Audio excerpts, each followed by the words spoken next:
ceasefire gets extended by Donald Trump, and just 4 hours later, Iran spots 2 vessels. Pause on that. Not days afterward, not in some distant sector. 4 hours, inside the exact same corridor, the same narrow waterway that the United States Navy has been saturating with its full presence. And it doesn't end with 2 commercial ships tied to the Islamic Revolutionary Guard Corps. They escalate, opening fire on a 3rd vessel right there in the Strait of Hormuz, a passage that carries nearly 20% of the planet's oil flow every single day. This is Professor Jiang Insight, where shifts in power are dissected long before the rest of the world is ready to confront them. Subscribe, activate notifications, and stay locked in. Because what you're about to hear is a narrative mainstream outlets haven't fully pieced together. Now here's what matters about that ceasefire extension. It was designed as a signal, a calculated move from Washington to Tehran, a message that said, we're creating space, we're allowing time, don't push this further. Diplomatic wording, controlled, measured, the kind of gesture meant to cool down a room already engulfed in flames.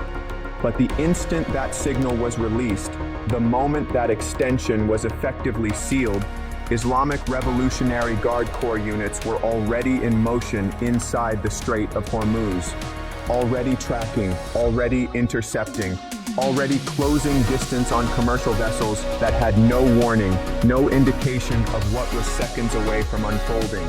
And here's what that reveals. This isn't recklessness. It isn't a misstep by Tehran. What it exposes is far more calculated and far more unsettling. Someone within Iran's command structure made a conscious decision to act during the ceasefire window. Not before, not after, inside it. That isn't chaos, that's communication. But that's not even the most dangerous part. The real threat lies in what was happening to those ships before they were ever seized. Because in the hours leading up to those interceptions, multiple commercial vessels navigating the Strait of Hormuz began experiencing something that should be impossible in one of the most heavily monitored waterways on Earth. Their AIS signals, the automatic identification system, the digital pulse that broadcasts a vessel's exact location, speed, and trajectory, started flickering, first unstable, then silent. Ships began vanishing from the tracking networks designed to keep them visible. Then, just as suddenly, they reappeared. But by the time some of them came back online, Islamic Revolutionary Guard Corps units were already beside them.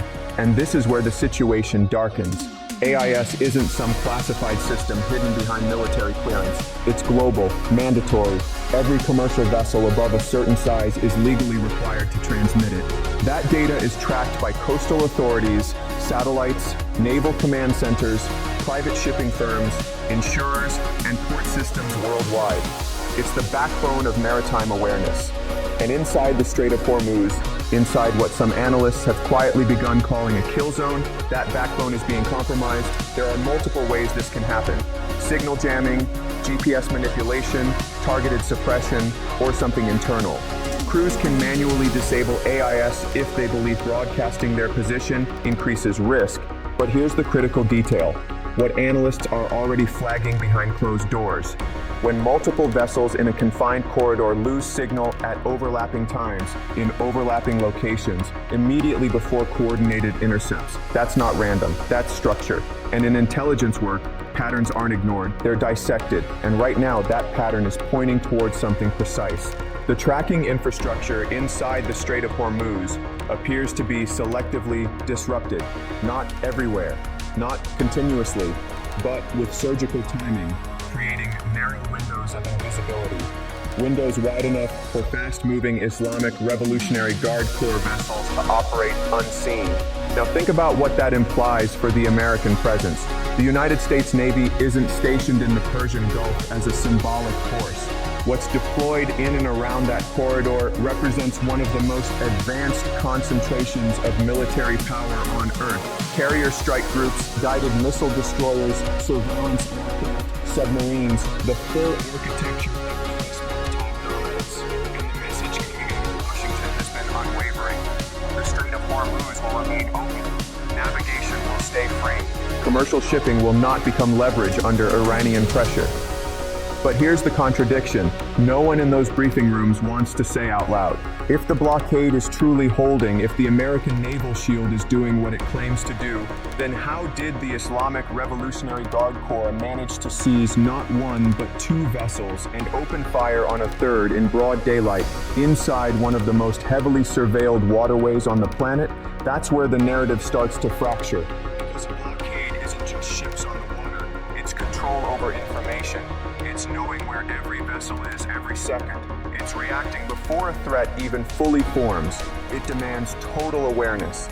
And if that awareness, AIS signals, satellite feeds, live tracking, is being disrupted inside the corridor, then the blockade isn't operating with certainty. It's operating with blind spots. And inside those blind spots, reality starts to slip. Here's the uncomfortable truth. The United States possesses overwhelming capability in that region. No credible analyst denies that. But overwhelming power is not the same as seeing everything. And the Islamic Revolutionary Guard Corps has spent decades, literally decades, learning how to exist inside the edges of that power. They understand sensor placement, they study patrol cycles, they track communication gaps, they've mapped in precise detail the seams in U.S. naval coverage. And what unfolded in the hours after that ceasefire extension suggests something deliberate, like someone in Iran activated a long-prepared playbook, one refined quietly over years. Analysts are already signaling this wasn't improvised, this was a display. Now consider what the Islamic Revolutionary Guard Corps actually represents, because that context changes everything. It isn't a traditional military force. It doesn't exist purely for defense. It's ideological at its core, a revolutionary engine.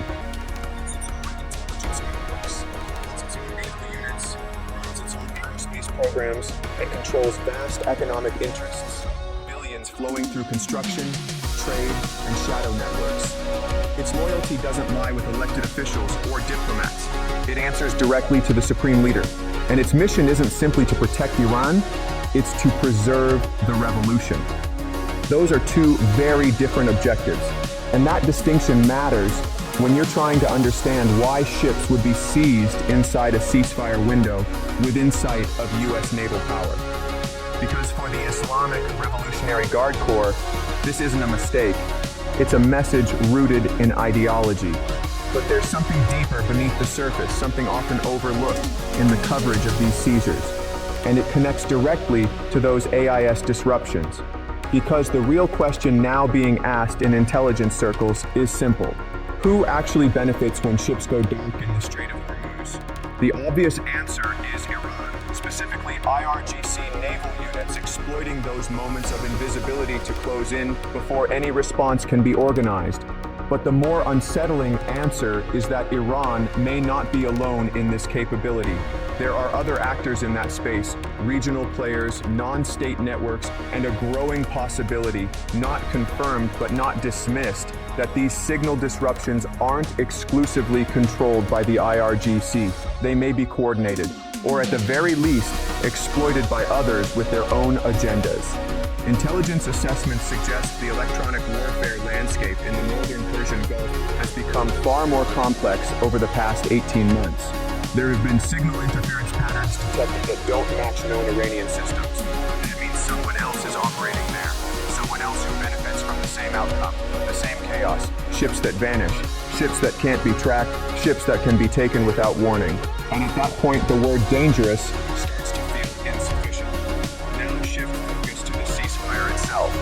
Because the extension announced by Donald Trump isn't some minor diplomatic footnote. It's a structural piece of a much larger strategy, part of Washington's pressure framework against Iran. The intended message was clear. We're creating diplomatic space. We're signaling restraint. Military escalation is not the first move.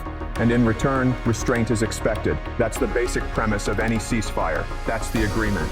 But the Islamic Revolutionary Guard Corps doesn't follow agreements it never signed. It wasn't present at the negotiating table. The Iranian Foreign Ministry was. The President's office was. Even the Supreme Leader's office issued its carefully measured response. But the IRGC, the force controlling the fast boats, the interdiction units in the Strait of Hormuz, remained silent. No statement, no acknowledgement, just action. And that's where the situation becomes strategically volatile. because now Washington is staring at a problem with no clean solution. A ceasefire extended as a signal of restraint, and within 4 hours, that signal is answered with the seizure of 2 ships. So what does the next move even look like now? The choices are tight, and every single one comes with consequences that don't solve the crisis, they deepen it. Option 1. The United States intensifies its naval posture, pushes more assets into the Strait of Hormuz, and broadcasts a zero-tolerance stance toward any future moves by the Islamic Revolutionary Guard Corps. But here's the flaw. More ships inside a compromised tracking environment don't automatically mean better control. If AIS signals are being disrupted, if electronic warfare is actively shaping what can and cannot be seen, then increasing numbers just means more vessels navigating uncertainty. And uncertainty breeds mistakes. A fast-moving IRGC craft that appears within 200 meters of a destroyer isn't neutralized by simply adding more destroyers. That's not a numbers problem. Option 2. Quiet diplomatic pressure. Messages pass through intermediaries, warnings delivered behind closed doors that these seizures violated the ceasefire, that consequences are coming, that Tehran must restrain the IRGC. But this runs straight into the structural reality already exposed. The Islamic Revolutionary Guard Corps doesn't answer to the officials receiving those messages. Asking the foreign ministry to control it is like asking a civilian authority to command a force that exists entirely outside its chain of command. You might get statements. You won't necessarily get compliance. Option 3, a targeted military response, not against Iranian territory itself, but against IRGC naval assets operating in the corridor. Patrol boats, forward positions, command nodes. A message that says, you seize vessels, we eliminate the force that seizes them. But this is where escalation math becomes dangerous. The Islamic Revolutionary Guard Corps is built for this. Structured to absorb strikes and convert them into justification for the next level of response. And the next level, inside a corridor responsible for roughly 20% of global oil flow, doesn't stay contained. It spills into global markets. And those markets, already fragile, don't absorb shocks like that without consequences. Option 4, negotiate. Quiet deals. Concessions exchanged behind the scenes to secure the release of seized vessels. But this sends a signal far beyond the immediate crisis. If ships can be taken during a ceasefire and returned through negotiation instead of consequence, a blueprint is created, and blueprints spread, not just to Iran, but to every actor watching closely, learning exactly what works. Option 5, hold position. Treat this as a contained incident. Preserve the ceasefire structure. Bet that restraint carries less risk than escalation. But that calculation collapses if the AIS disruptions continue. Because if the tracking failures are systematic, if they're improving with each use, then the next incident won't mirror the last. It will expand. More ships, faster actions, less response time. The reality is harsh. There is no clean path forward. Every option carries a cost that amplifies the problem in a different direction. And that complexity isn't accidental, it's engineered. Experts understand something that needs to be stated clearly. The Strait of Hormuz isn't just another waterway. It's the most critical energy choke point on the planet. Around 20% of global oil, roughly 30% of liquefied natural gas, all moving through a passage just 21 miles wide at its narrowest point. Barely the distance between neighboring cities. And through that narrow gap flows enough energy to sustain entire economies. Shut it down for 2 weeks completely, not partially, and the consequences don't stay in the energy sector. They cascade. Industrial systems stall in energy-dependent regions. Transportation networks seize. Agricultural chains fracture because fuel and fertilizer supplies collapse. The cost isn't just financial, it's systemic. Entire structures begin to fail. And that's what makes this moment so volatile. Because the Islamic Revolutionary Guard Corps understands all of it. Every commander knows exactly what the strait represents and exactly what controlled disruption can achieve. They don't need to close it. They don't even need to openly threaten it. They only need to inject uncertainty. Make every transit feel like a risk. Make insurers hesitate. Make shipping companies second guess. Push freight rates higher. Force traders to hedge. Move the markets. Because once the markets move, Once oil prices climb and global anxiety rises, Iran gains leverage without launching a single missile. And that's the real shift, that's the strategy, and that's exactly what just unfolded. Those vessels weren't taken because the Islamic Revolutionary Guard Corps needed them. They were taken to set a price, to redefine the cost of moving through the Strait of Hormuz the moment Iran decides there is one. 2 merchant ships, their crews, their cargo, none of that is the objective, their leverage. The objective is the signal, and that signal hit instantly, the moment freight markets reacted and shipping companies began reassessing whether Hormuz was still a risk worth taking. Now return to the tracking blackouts, because this is where the deeper architecture becomes visible, and it's anything but subtle. Intelligence assessments suggest the AIS disruptions in the strait are not random, not technical failure. The pattern, the timing, the geography, the direct alignment with interception events points to something directed, controlled. Someone, or multiple actors in coordination, is actively shaping the visibility environment inside that corridor. They're carving out blind zones, creating moments where vessels drop off the grid entirely, opening windows where fast boats can move unseen until they're already within engagement distance. And here's what analysts are now confronting. If you can manipulate visibility inside a 21-mile choke point, if you can temporarily blind some of the most advanced surveillance systems in existence, then you've introduced a new form of maritime conflict, not driven by missiles or torpedoes, but by dominance over information, by targeting the data layer that modern naval operations rely on. Analysts are already warning this marks a shift, not because IRGC hardware suddenly advanced, but because their ability to disrupt the informational battlefield has reached a level where raw firepower is no longer the deciding factor. Now consider what that does to the idea of a blockade. Blockade functions on total visibility. Every vessel tracked, every movement anticipated, every threat intercepted.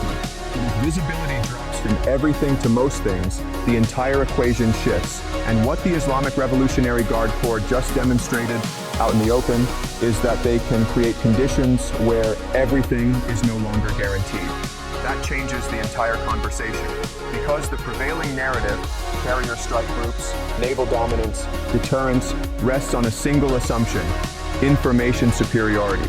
And right now, that assumption is under strain in a way no statement from United States Central Command can immediately resolve.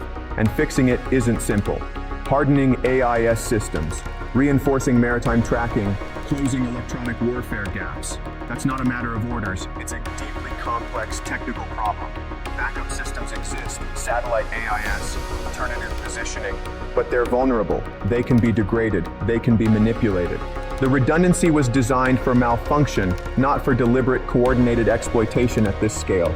And while those fixes are being developed, tested, deployed, the Islamic Revolutionary Guard Corps keeps operating. Ships keep moving.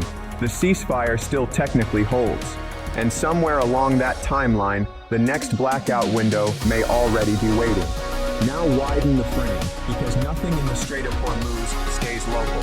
The moment you disrupt the flow or pricing of 20% of global oil, you touch nearly every energy-dependent economy on Earth. Right now, major economies like Europe, Japan, South Korea, watching Hormuz with a specific kind of anxiety, the kind that comes from knowing they can't absorb a prolonged disruption.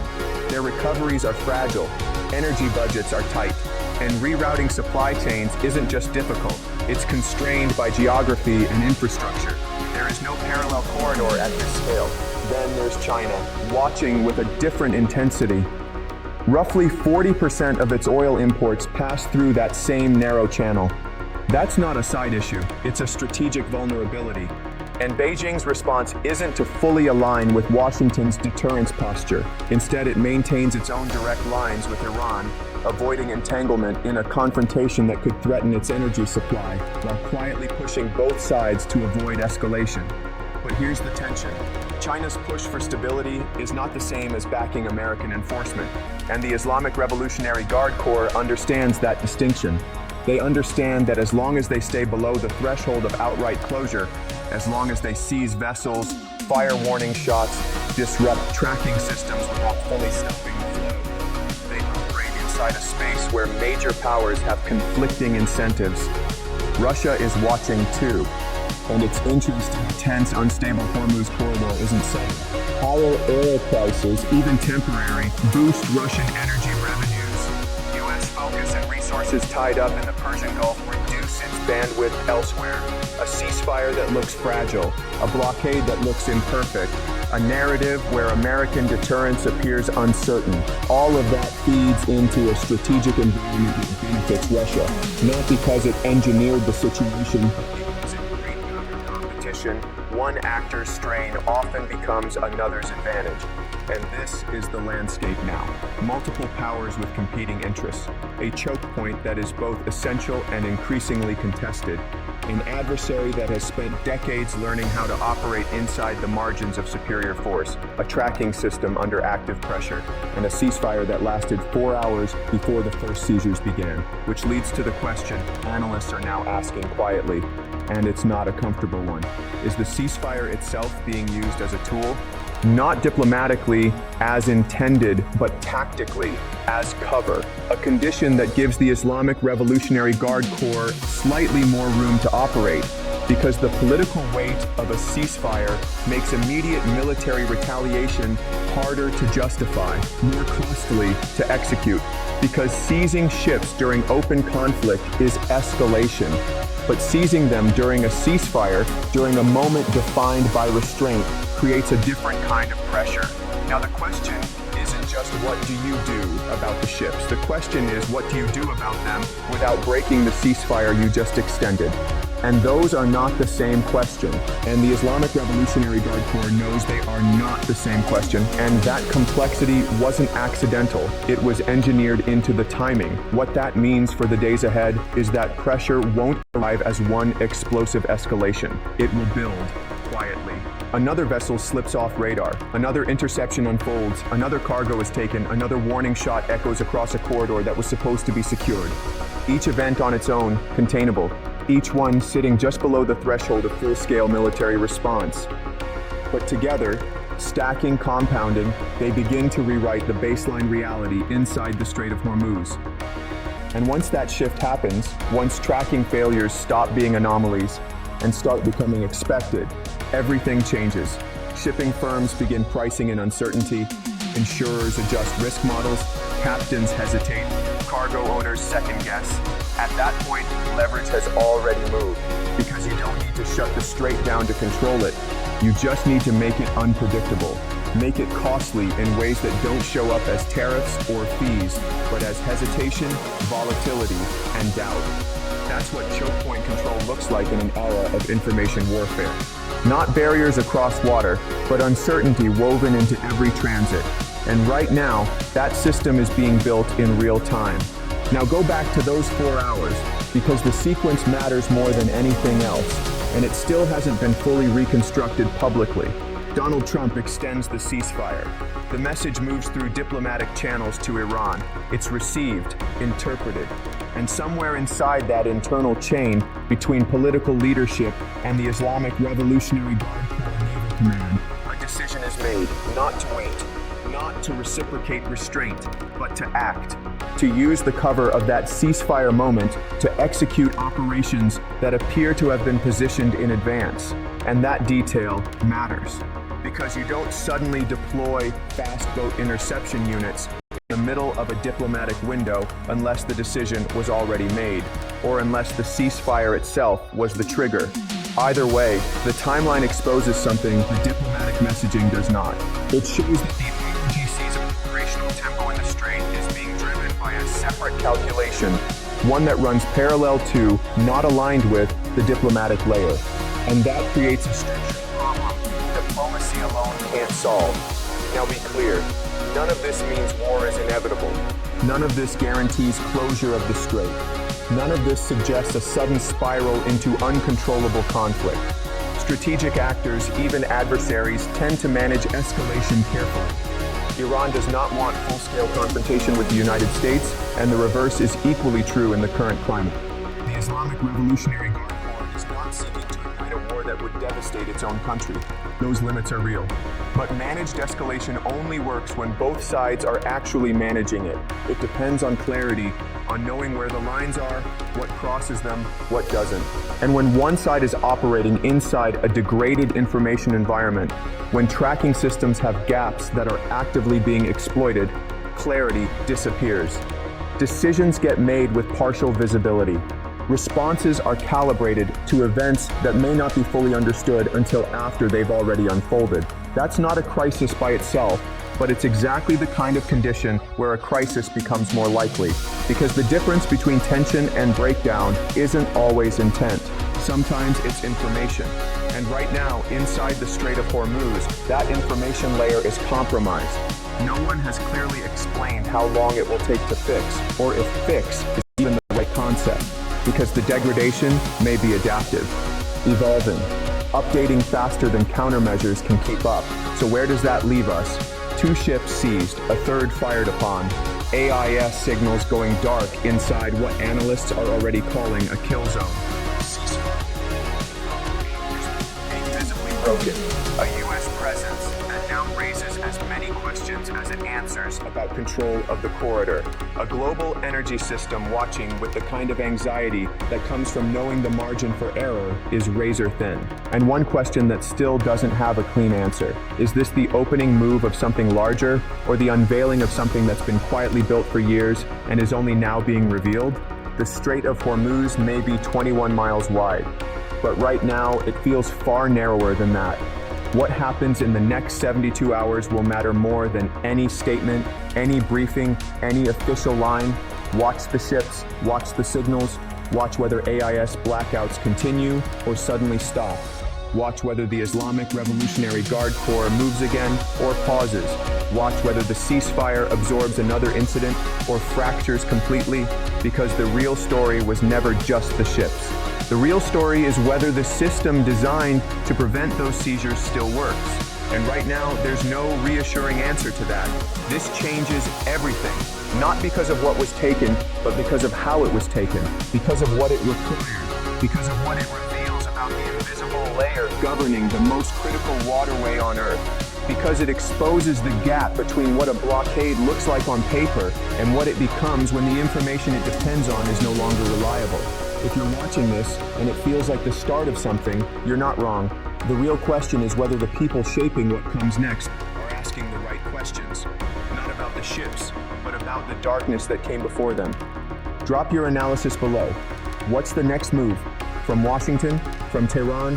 From Beijing? Every serious take gets engaged, because these are the conversations that matter when power shifts in real time. Stay sharp, stay ahead.